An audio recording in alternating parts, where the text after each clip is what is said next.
pernapasan manusia berfungsi untuk menyediakan asupan oksigen secara konsisten, agar seluruh fungsi tubuh bekerja dengan baik. Berikut ini penjelasan tentang organ-organ dalam sistem pernapasan manusia dan fungsinya.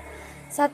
Hidung. Sebagai gerbang utama keluar masuknya udara saat bernapas, fungsi hidung sangat penting di lapisan dalam hidung.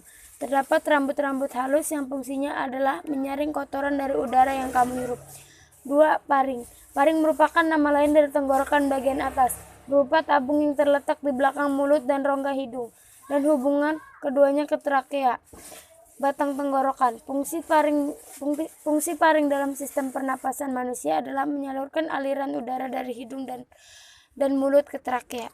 3. Epiglotis. Epiglotis merupakan lipatan tulang rawan yang terletak di belakang lidah, tepatnya di atas laring atau kotak suara.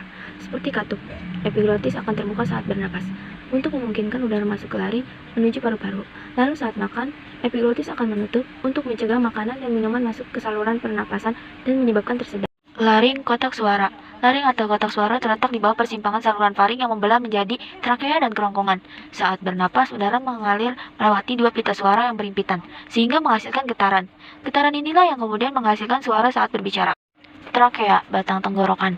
Fungsi trakea dalam sistem pernapasan cukup penting, yaitu mengalirkan udara dari dan menuju paru-paru. Organ ini berbentuk tabung berongga lebar yang menghubungkan laring ke bronkus paru-paru. Tabung brankial. Organ pernapasan ini berbentuk tabung dengan silia atau rambut-rambut kecil yang bergerak seperti gelombang. Gerakan gelombang tersebut membawa dahak lendir atau cairan ke atas hingga keluar tenggorokan. Fungsi lendir atau dahak di tabung bronkial adalah untuk mencegah masuknya debu, kuman, atau zat asing lain agar tidak sampai masuk ke paru-paru. Bronkiolus. Bronkiolus merupakan cabang dari bronkus yang berfungsi untuk menyalurkan udara dari bronkus ke alveoli. Bronkiolus juga berfungsi untuk mengontrol jumlah udara yang masuk dan keluar saat proses pernapasan berlangsung. Paru-paru. Paru-paru adalah organ yang berjumlah sepasang dan terletak di dalam tulang rusuk.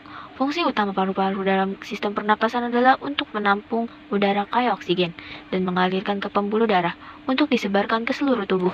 9. Alveolus. Alveolus adalah kantong-kantong kecil di dalam paru yang terletak di ujung bronkiolus. Fungsinya adalah sebagai tempat pertukaran oksigen dan karbon dioksida.